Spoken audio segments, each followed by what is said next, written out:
At least 24 lives have been lost to wildfire sweeping through Los Angeles, a Southern California city in the USA. While providing an update on the disaster, the Los Angeles County Department of Medical Examiner reported that out of the 24 confirmed death cases, only 10 have confirmed human remains. That's how I make you welcome to today's edition of the program, The Desk on Global Television. My name is Anthony Momodu. We'll be looking at big issues making the rounds across the globe and, of course, in Africa's biggest black nation, Nigeria. From the wildfire in California, USA, will be taking you to other big stories making the rounds as we get you informed. We'll be looking at the airstrikes. Yes. We've got the Chief of Defense Staff, Christopher Musa, has explained that the military follows strict protocols before executing any airstrike across the various theaters of operations. Musa stated that the military conducts its airstrikes with precision, adding that civilians are not deliberately targeted. So we'll be looking at if what the CDS is saying, Christopher Musa, if it tallies with the numerous or the litany of missed fire by the Nigerian military, where we saw what played out in Iran and other places in Sokoto recently, where in two communities, 10 persons were allegedly killed by the misfire of the Air Force, and now in Zamfara. So we'll be looking at why this clear misses by the Nigerian Army and what can be done to curtail such excesses.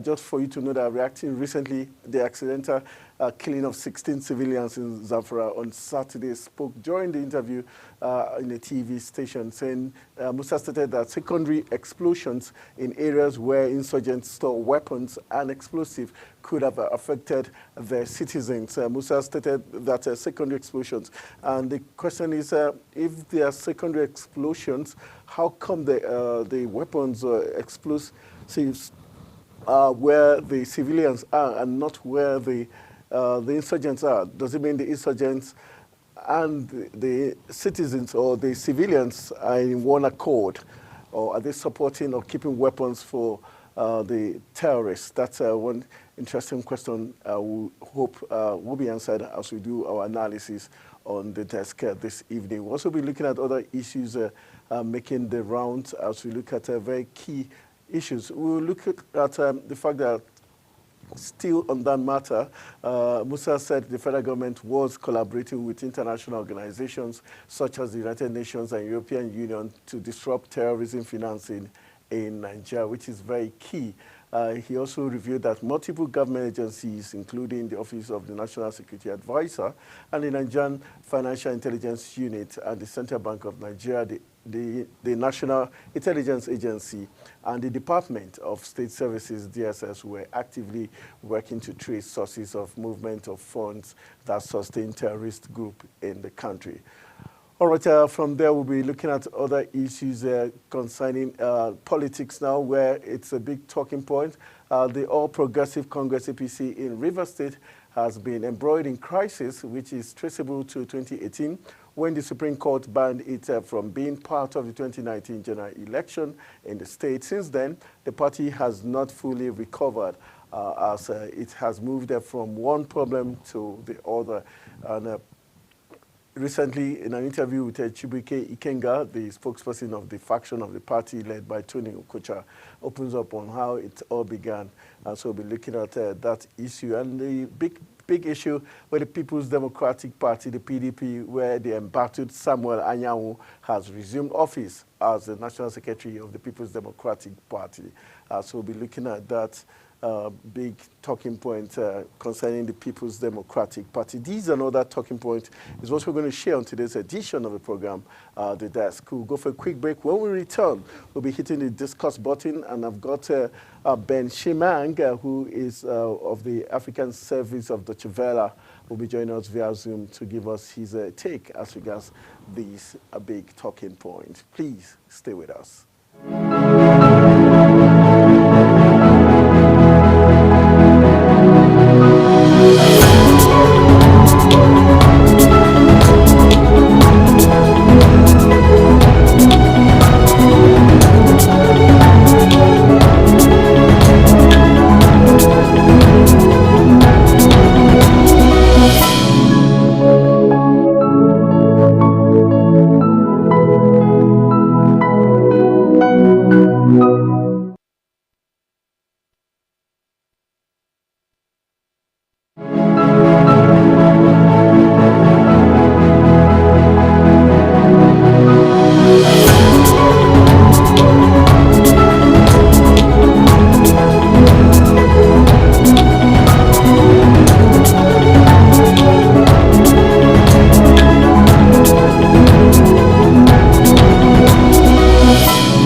All right, welcome back from the break. It's now time for us to hit the discuss button. My guest is no other person but one of Africa's veteran journalists who is with the African Service of the Travella. He is Ben Shimang, joining us via Zoom. Good evening, Ben Shimang. Thank you for joining us on the desk. Yeah, thank you for having me. Good evening and Happy New Year. Happy New Year to you too. Yes, how's the Deutsche Welle doing? Yeah, it's been okay. Reporting global issues, supporting and reporting human rights, democracy here and there. And well, that is it. It's the anthem. All right, let's begin from since we're talking global. USA, where at least 24 lives have been lost to the wildfire sweeping through Los Angeles, a southern California city in the U.S. While providing an update on the disaster, the Los Angeles County Department of Medical Examiner reported that out of the 24 confirmed death cases, only 10 have confirmed human remains. The inferno, which began last Tuesday, has reduced over 12,000 structures to rubble and covered over 23,000 acres, destroying homes, business, and landmarks. The question is, we would have thought that since this was a more developed client, they should have had a solution or quick fix to this natural disaster that occurs, seem to occur every time. Can we put this down to climate change, some of the effects of climate change?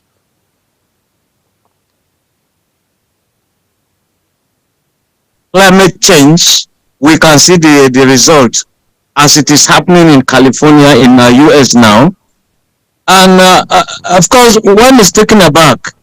If US, with all its arsenal, all its capabilities, they are facing this kind of a thing. But again, it tends to be fire outbreaks can be that of natural. It could be also some human factors. Some people just smoke and just throw the fire head and it ignites. Again, one is worried as to when you look at the environment, the kind of trees, the shrubs around, they all are very, very green. But why is it that the fire is just raging on? It's not dry grass. It's not the dry, trees here and there, but we are seeing this devastation, in fact, of monumental proportion. They are trying and even calling on some countries are ready to assist America to fight this kind of a thing. So the real thing is that climate change is real. People should protect their environment, protect, and that is it. God has given us, but we want to challenge nature via development, want to challenge nature because we feel we can construct the best of the best whatever edifice we want. So nature has come calling, just like when people feel they can block the sea, they can divert the course of rivers, and when river comes, like Fela, the Nigerian will say, water no get enemy, and water has the right of passage. Where it's supposed to pass naturally, it has to pass, and that is why everybody is inundated with this kind of problems. All right, let's, for Nigeria specifically, what lessons can be learned and how prepared are we if such disaster befalls us in terms of flooding, which is peculiar to Nigeria, in terms of flooding and the issue of climate change? Do you think Nigeria has done enough aside attending COP28, COP29? Do you think we are prepared as a country? Honestly, we are not prepared as a country to face this kind of disasters. Ours tend to, most cases, to be man-made. Yes, it could be nature will come in. For example, when you have the Lagdo Dam in Cameroon with excess water, Cameroon will always warn Nigeria that it has to release excess water. And by so doing, they're telling states like Adamawa, come to Taraba, come to Benue, now you enter Kogi, Anambra, down to the creek areas. All of these areas become flooded. And we just take them with some kid gloves. Year in, year out, we are experiencing some of these things. But why is it that in the dry season as we have now, that we cannot harvest this water, we cannot use it for dry season farming, and we simply want to go the usual traditional method of farming. Wet season is when we farm, and when the waters, the flood will come and sweep all of this. Why are we not changing this? In spite of the fact that NEMED will always give the warnings and give also what the weather will look like, the rainfall for the whole year. Like now, very soon they'll unleash that, tell Nigerians what it is all about, but we don't get prepared. Look at what happened in Maiduguri. The governor, Zulum, is there saying time has come that the dam that broke last year and swept people, houses, killed many people. Time has come that the federal government should take charge now. But it's this usual lip service service to this. So we are not prepared, even though we know these are real, and real as in real, that we should take action. But the usual thing is to keep on waiting, and in waiting we begin to invoke God will protect us.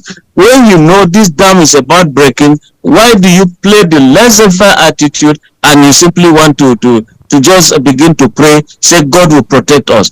God has given us wisdom, God gave us the money, God has given us this water, but to what extent are we using it to our advantage? No, we are not. And we ought to by now be embarking on dry season farming. See what is happening in Kano. Kano is doing all year farming. They are using the dams there effectively. But ours is to catch this water, hold it till it becomes a natural disaster. And we begin to go to mosque and pray, go to church and pray. And God should protect us. God has given us the wisdom. All right, let's move on to the next talking point as we look at insecurity in the country, where the Chief of Defense Staff, Christopher Musa, has explained that the military follows strict protocols before executing any airstrike across the various theaters of operations. Musa stated this, that the military conduct its airstrike with precision, adding that civilians are not deliberately targeted. My question to you is, if we look at the litany of misfire by the Nigerian military, the one that occurred in Iran, the one that occurred in Kaduna, that's in Iran, and recently in Zamfara and Sokoto State, do you think there's something deliberately wrong why there's always this misfire, or is it that the people are conniving with these bandits? That's why whenever the bandits are targeted, we seem to have loss of civilian lives. Such things happen. Some people are so quick to pass judgment. They are so pontifical. They want to play the role of a pope.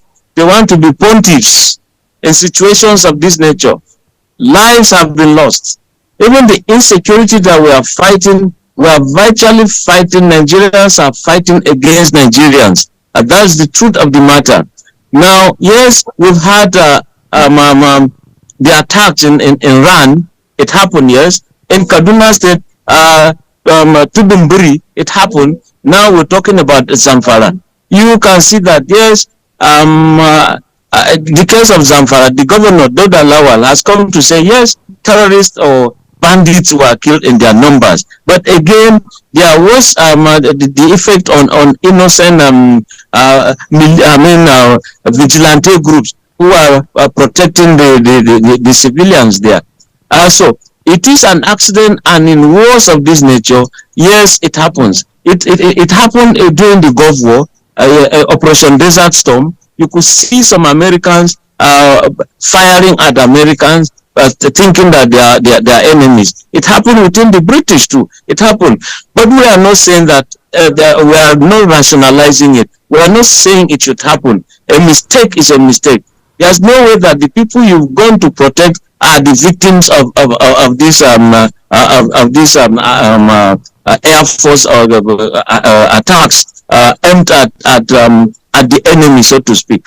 So I think that Nigerians should not be too judgmental, even though, yes, the attacks have been a bit too frequent for liking. So there has to be proper precision, and that's why even the drones that people use today, the developed world, there are precision drones. you calculate the environment, you calculate the speed, you calculate the target itself, so that you don't miss. If you mean B, you mean for B. You mean B. Therefore, you take away B. Not that you mean B and it now goes to F. So it's wrong calculation. And since this is science, it ought to be so. But you could see that it was a joint operation. The army, the soldiers were on ground.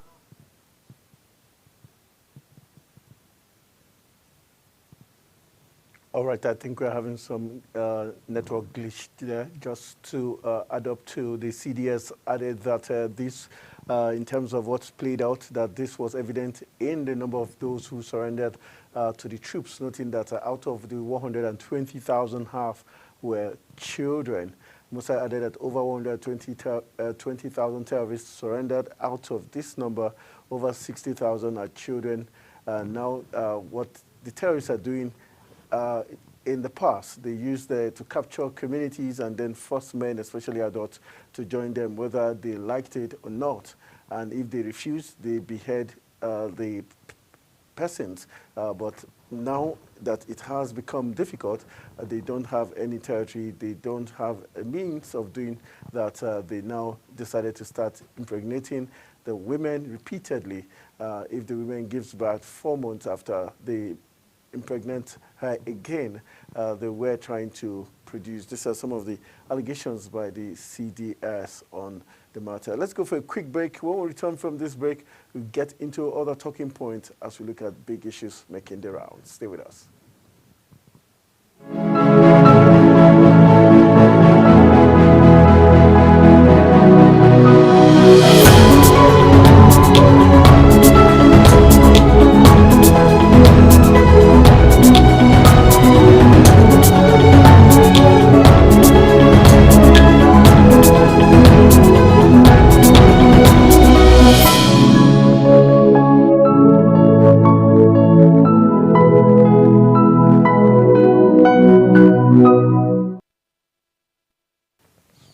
So welcome back from the break. You're still watching The Desk, and we're still on the matter as regards the accidental killing of civilians by the Nigerian military.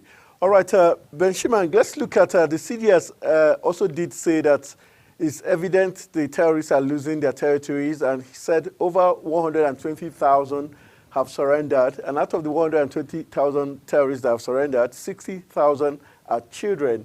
Do you agree with the statistics he's mentioning? 120,000 surrendering and 60,000 children. How do you see the statistics being banded around? Does it seem a reality? Yeah, I think the Chief of Defense Staff, General Christopher Musa, has better insight, has better statistics. But I want to tell you that from experience, there was a time we were attacked in Borno, and the casualty figure, when General Usman Kuka Sheka came out with the figures, they tallied with exactly what I had. So when it comes to being exact, they tell you they are dealing with human lives. They are telling you that they are going there for a rescue mission. And that's why those who have surrendered, they have names, they have addresses, specific addresses. And if you now have children, there were times you stumble on children, all those who took them there, either in Sambisa, Mafa area, or Gambarungala, when they see superior fire and they disappear and leave babies. So what do? In terms of the United Nations Convention, you have to protect any soldier who has surrendered. So these people are now being trained to ensure that they accept civilian life. They are now being de-radicalized. If they were taught to be dissidents, now you have to clean that kind of teaching that they've imbibed. And that's why around Shiroro area, you have former terrorists being a kind of taught some handcraft, tailoring, carpentry, and they give them also some stipends to go start some work. Unfortunately, many of them that have been trained that way, you still catch them either in robbery cases or they are busy selling Indian hymns here and there. So if the Chief of Defense Staff is saying these are the figures of those who have surrendered, I think I don't have any superior argument. I don't have any superior facts to counter him. Therefore, I go by what the General Christopher Musa has said. All right, but how discomforting or is it that we have 60,000 Nigerian children already get into this into insurgency? What does that mean for the country? How delicate would this be? Now, you see, let me give a general overview of things of this nature. If you look at what you call the Almajiri syndrome or out of school syndrome, like Malakari of NNPC, the group managing director, he thought he went through the Almajiri system and that was positive for him. He imbibed to the Western education and the Quranic education. So thumb up for him, that is good. But to what extent is he also helping other children in the streets so that they be like him? You know, if you don't help them that way, or Nigeria does not help them that way, they might turn out to be some terrorists much later in life. So if you take the days of Goodluck Jonathan, at the point he built some of these Almajiri schools, but they were not patronized. But today, the government in northern, the governors of northern Nigeria are saying, okay, they're going to revisit the school system as built by Jonathan, which is very good. Now, if you have children that were abandoned either by Boko Haram or ISWAP, and they are loafing around, if the kind-hearted military would just go, or through the Nigerian government, or through Zulum, as it were, they park these children and they want them to be good citizens and they want to give them some training. Why not? So why are we bothered about the number? I'm not sure there's any exaggeration. In Gombe, these people have been trained. If you check Kainji, they are doing something, and many other camps like that, to train them to ensure that they imbibe civil civil life and live reasonable lives. So that is the thing, and I think it is kudos for the military. All right. The general, talking about Christopher Musa, also talked about the federal government collaborating with international organizations such as United Nations and the European Union to disrupt terrorism financing in the country. How successful do you think that will be, knowing fully well that before now we had some protocols that were supposed to, raise the red flag each time there was heavy monies moving across board?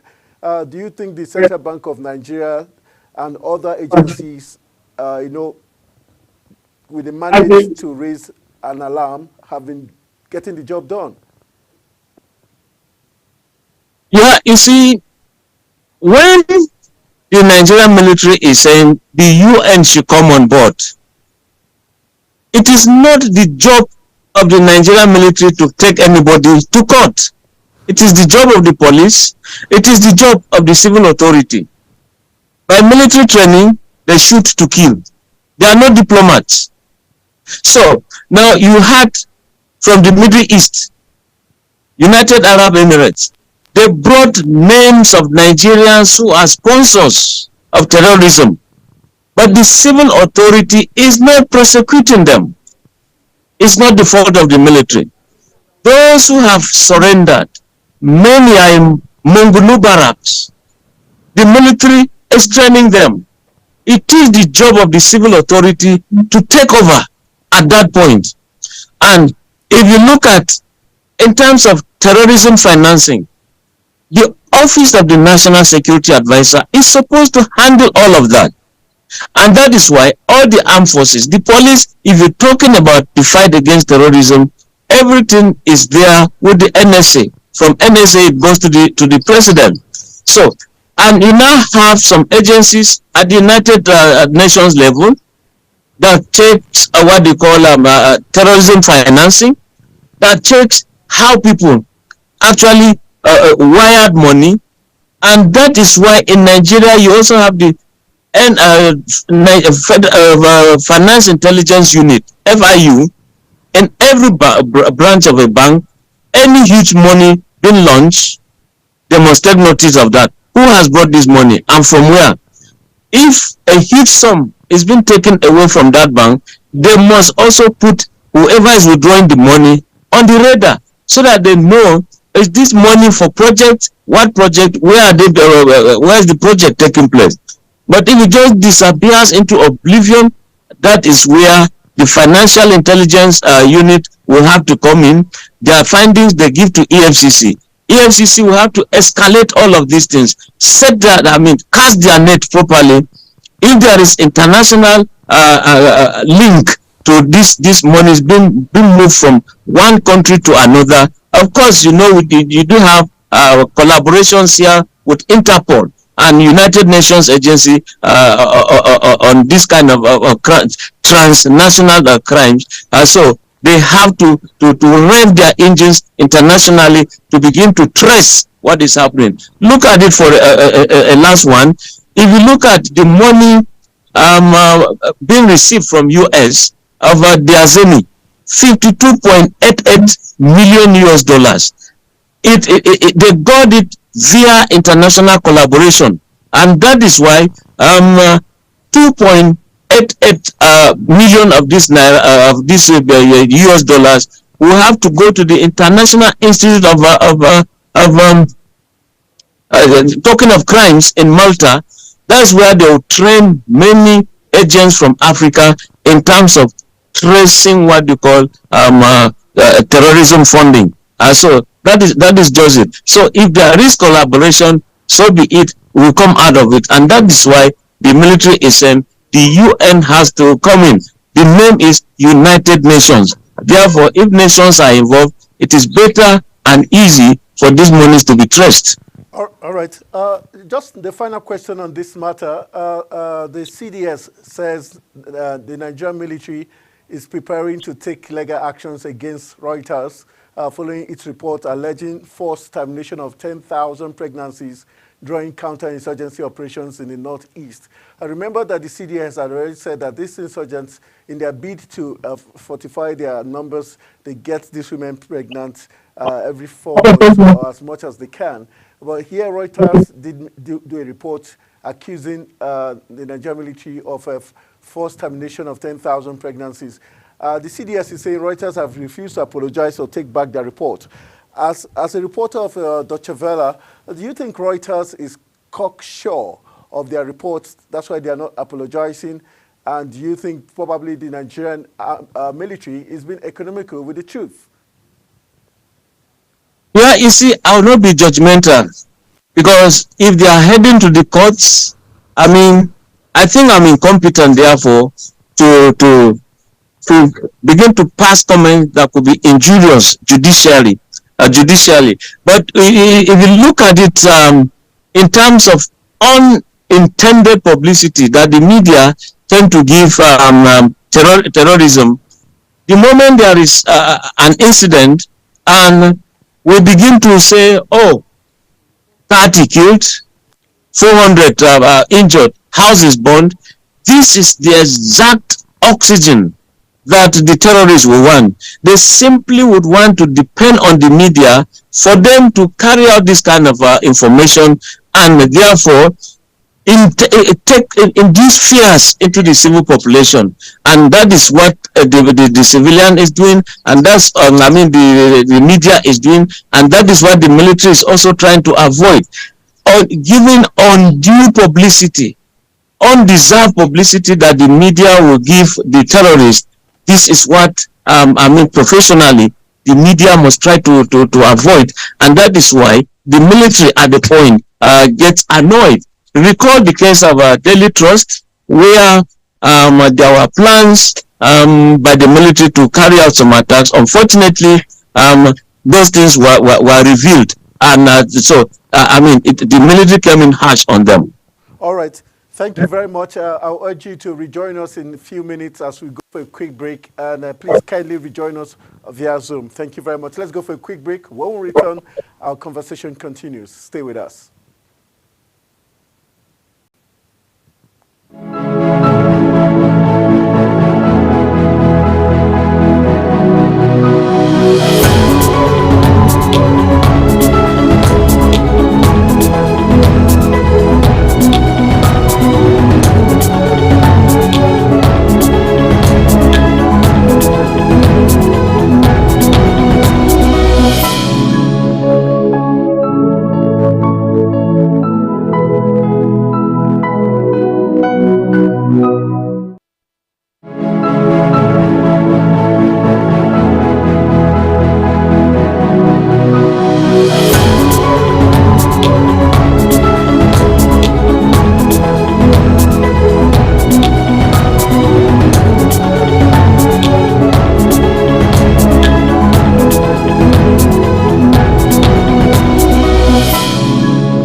All right, and welcome back. You're still watching the most compelling talk show, The Desk on Global Television. Let's hit the next discourse. We're looking at the PDP crisis, where the embattled Samuel Anyanwu has resumed office as the National Secretary of the People's Democratic Party, PDP. It was gathered that he arrived at the party secretariat around 10:56 a.m. and headed straight for his office, where he was received by his personal staff. Speaking to newsmen while sitting at his desk, Anyanwu dismissed the statement credited to the PDP National Publicity Secretary, Debo, had confirmed to reporters that the party had received the appeal court judgment recognizing Sunday Okoye as the National Secretary. In response, Anyanwu said this was his opinion and not the opinion of the party. Okay, Ben Shimang, thank you for rejoining us on the desk. Let's look at the crisis within the People's Democratic Party. Do you think this crisis is ending anytime soon? From the Damagu crisis is still brewing. What do you think is the way out of the woods for the PDP? I think those who know how to manage crisis in PDP, this is the time. When you saw Senator Akpabio, Senate President, saying they will capture all the states, APC will capture all the states in southeastern part of Nigeria, the same thing with the Niger Delta, where he comes from, they actually mean it. You also look at the flyers from Oshumole. He said, cross over to APC, does not matter your offenses, does not matter what you have taken, you will be forgiven. Tabula rasa. Your mind will be like that of a child, very clean. Have they not crossed over? How many have crossed over and have been prosecuted or persecuted? You don't see any. Unfortunately for the PDP, they are not getting their act very well. Minister of FCT appears to be one leg in APC, the other leg in PDP. Or you have the mind in APC, but the body is in PDP. And that is why... Do you think the FCT minister is the mole there? Do you think he's playing a role there to cause discord within the PDP? Do you think that's the role he's playing? You see, since Wike missed that position of being the president of Nigeria, of course he said Atiku will not have it. PDP will not sleep. But as usual, the African saying, if a child thinks the mother will not sleep, then that baby must stay awake so that the mother too will be awake. In other words, PDP will be worse hit. And you see, I usually praise Wike here in terms of physical development in the FCT.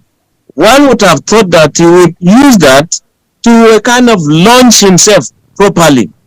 And that is why this crisis, if you check the way Amechi is trying to do, he is busy going underground, trying to gather momentum to launch himself properly. Bearing in mind that there are other aggrieved people in PDP that worked with him that Tinubu didn't take along. He's not carrying them along. So these are factors to be reckoned with. There are people the APC has abandoned, and you cannot therefore wake up when Rotimi Amechi will say they use their money, Rivers money, you also to form APC. Now you having PDP APC not getting it right at all as opposition. So they ought to have their act right. You look at the Labour is in disarray. So where is opposition? And that is why the secretary to the government of the federation, Judge Akume, is saying that there is no vacancy in Aso Rock. And PDP, well in power, said they were going to stay for 50 years. They never reached that. Now APC said, look, we'll be there for 100 years. Will that be? That judgment is left for the thumbprint of the Nigerian electorate.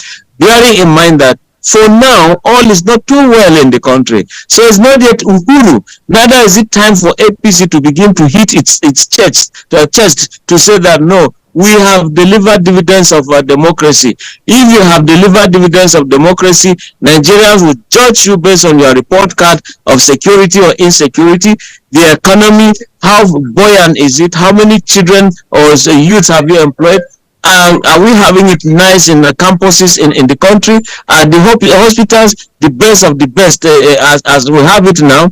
Do we have mutual suspicion as we have it? What about farmers' herders clashes? These are indices or indicators that APC would be will be used as the yardstick to judge them as to whether they are better party in 2027. But PDP too, Labour too, opposition in general, they have to also master their art. Who are the crisis managers? Who are the best negotiators to ensure that they get it right? If they just simply believe that no, a time will come and as usual they'll be voted in or APC will be voted out. Look, everybody has to work hard to ensure that they come clean, they get voters, and that is it. It's not just by mere or wishful thinking. Work hard for it. All right, let's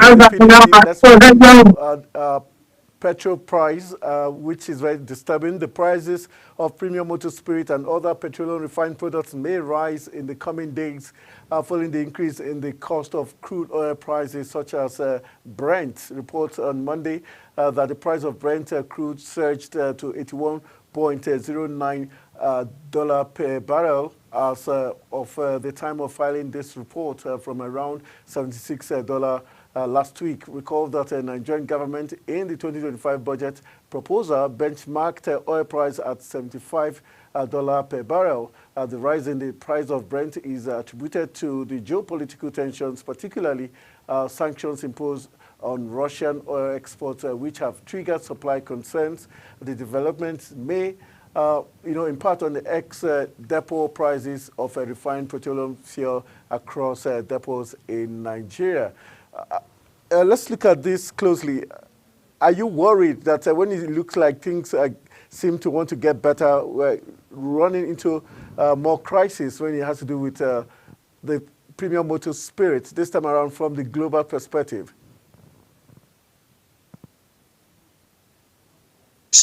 We are not getting it right. Just when the Nigerian government will tell us that Warri Refinery is back, we are not yet seeing the benefits. Rivers is there. Now we're hearing that they're going to Kaduna to have that engine to ensure that the TAM or turnaround maintenance is done.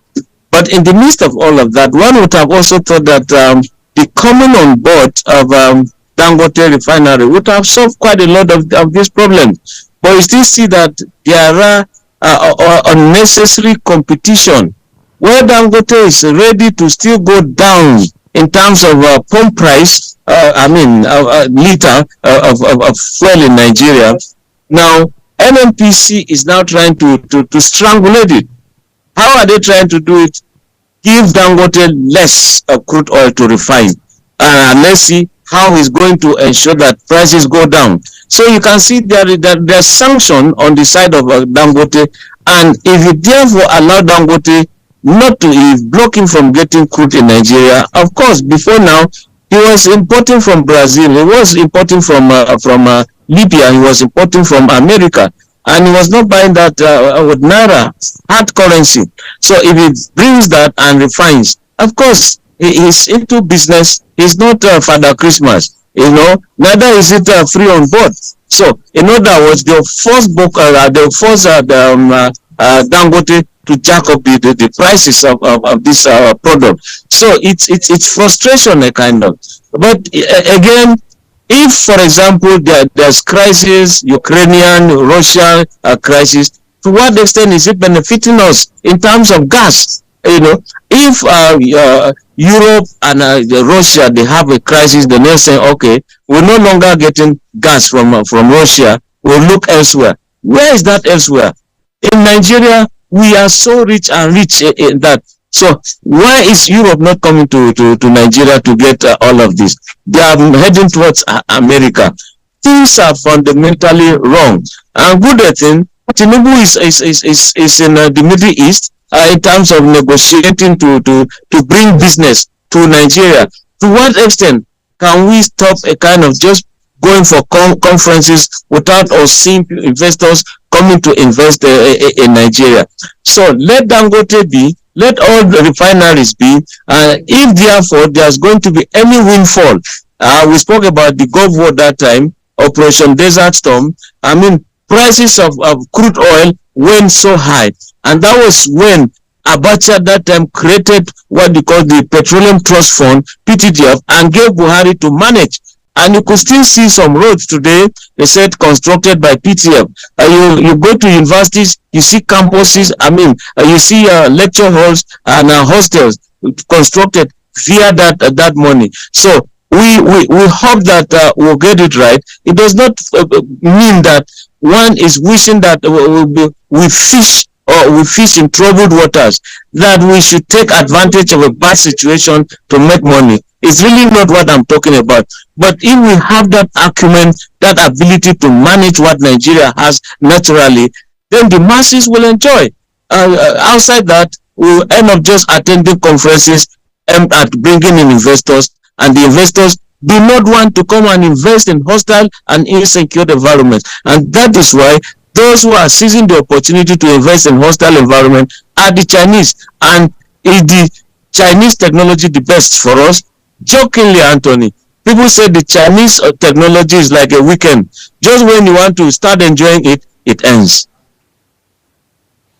All right, thank you very much, Ben Shimang of the African Service of Deutsche Welle. Thank you for joining us on the desk, and thank you for your very balanced, patriotic, and very objective analysis of all these big stories and talking points we shared today on the program. We urge you to enjoy the rest of your day, and thank you very much. My pleasure. Thank you. All right, nice day. We'll call it a wrap on today's edition of the program, The Desk. My name is Anthony Momodis, and thank you for being part of the program.